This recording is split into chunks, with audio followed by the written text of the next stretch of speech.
Hello, bachcho.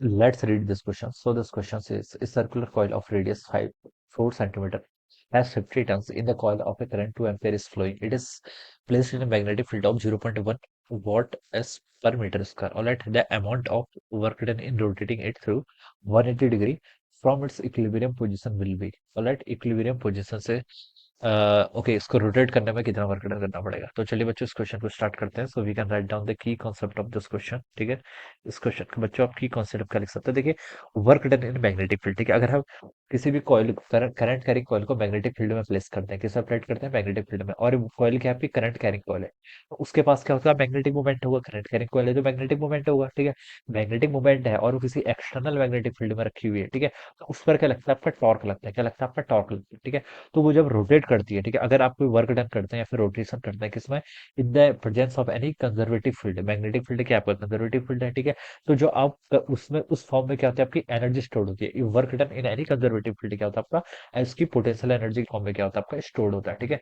और तो यहाँ पर आपका मैग्नेटिक पोटेंशियल एनर्जी की फॉर्म में क्या होगा स्टोर होगा। तो हमसे वही पूछ रहा है कि कितना वर्क डन होगा। तो जो वर्क डन होगा वो किसके इक्वल होगा आपका चेंज इन पोटेंशियल एनर्जी के इक्वल। ठीक है, हम इसको मैकेनिकल एनर्जी कंजर्वेशन से भी सॉल्व कर सकते हैं। ठीक है, तो हमें वही बताना है। ठीक है, तो इस क्वेश्चन का की कॉन्सेप्ट आप देखिए क्या लिख लीजिए, वर्क डन आपको यहाँ पर क्या करना है कैलकुलेट करना है, या फिर आप ऐसे लिख लीजिए work done in magnetic field. क्या लिख लीजिए work done in magnetic field. ठीक है, this will be the key concept. Alright, तो चलिए बच्चों इस क्वेश्चन को स्टार्ट करते हैं। देखिए, अब इनिशियल और फाइनल पोटेंशियल एनर्जी कैलकुलेट कर लीजिए, उसका डिफरेंस फाइंड आउट कर लेंगे, वो आपको वर्क डन के इक्वल हो जाएगा।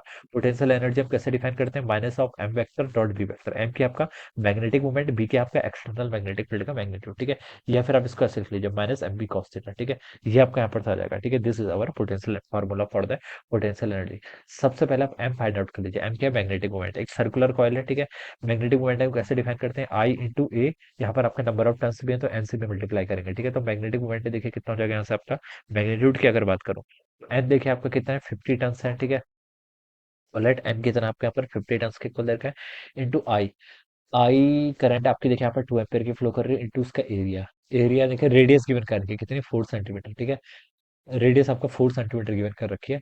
तो एरिया देखिए सर्कुलर कॉइल है तो हो जाएगा पाई। पाई को हम लिख सकते हैं 3.14 इंटू आर का स्क्वायर। आर यानी कि 4 centimetre, 4 into 10 to the power -2। पूरा मैं ऐसा सिस्टम में सॉल्व कर रहा हूँ, का स्क्वायर कर लेंगे। ठीक है, अब देखिए 50 इंटू 2 कितना होता है आपका 100 के इक्वल हो जाएगा। ठीक है, और ये आपका 314 हो जाएगा यहाँ से, और यहाँ से आपका 4 का square 16 into 10 to the power -4 के इक्वल हो जाएगा। ऑलराइट, यस, ये वाली ये आपका क्या जाएगा यहाँ से आपका मैग्नेटिक मोमेंट आ जाएगा। ठीक है, ये आपका मैग्नेटिक मोमेंट आ गया।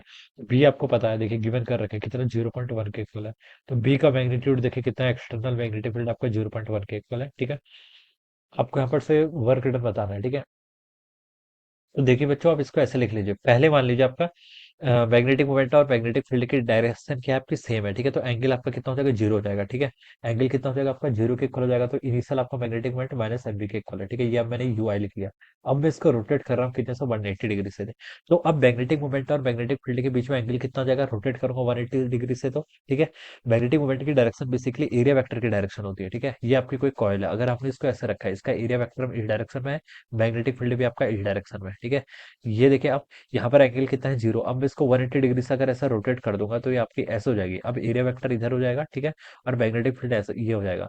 Now the angle between these two कितना हो जाएगा आपका 180 डिग्री। ठीक है, तो अब मैं लिख सकता हूँ minus M B cos 180। Cos 180 की वैल्यू -1 होती है तो कितना हो जाएगा एम बी के इक्वल हो जाएगा। ये कितना हो गया आपका एम बी के इक्वल हो गया। ठीक है, अब आप यहाँ से देखिए क्या लिख लीजिए, वर्क डन होगा final potential energy minus initial. तो जो आपका टोटल वर्क डन हो जाएगा वो आपका 2 टाइम्स एम बी के इक्वल हो गया। M B minus of minus M B से यहाँ से आपका ये 2 एम बी के इक्वल आ गया। ठीक है, तो ये आपका टोटल वर्क डन हो गया। अब बस आपको इसमें वैल्यूज पुट करनी है। ठीक है, कहीं कहीं पर इसको डायरेक्ट फॉर्मूले में लिखा जाता है M B into 1 - cos theta. ठीक है, लेकिन कैसे आया मैंने वो भी आपको एक्सप्लेन कर दिया। ठीक है, सिंपली ऐसे आएगा। तो एम को देखिए आप यहाँ पर वैल्यू पुट कर लीजिए, कितना हो जाएगा यहाँ से 314 into 16 into 10 to the power -4 के इक्वल हो जाएगा। इंटू आपका बी, बी कितना है आपका 0.1 के इक्वल है, कितना 0.1। ठीक है, अब देखिए बच्चों अब आपको यहाँ पर क्या करनी है, इसको आप सॉल्व कर लीजिए। देखिए 2 इंटू आपका देखिए 314 करके तो इंटू आपका 16। ठीक है, इंटू आपका 0.1। तो ये वैल्यू आपकी देखिए 100 कितनी आ रही है 1004.8 के इक्वल आ रही है। क्या 10 to the power -4 work done है तो यूनिट तो आपके ऑब्वियसली जूल होगी। तो इसको आप 10 टू द पावर 1 2 3 4 करेंगे तो हो जाएगा 0.1004। ठीक है, कितना जूल आ जाएगा। So this should be the answer of this question. इतना वर्क डन आपको करना पड़ेगा इस कॉइल को मैग्नेटिक फील्ड में रोटेट करने के लिए। तो ये देखिए आपको ए ऑप्शन पे गिवन कर रखा है, कहाँ पर, ए ऑप्शन पे। Alright, so this would be the right answer of this question. So I hope you all understood this concept. All the best and thank you so much.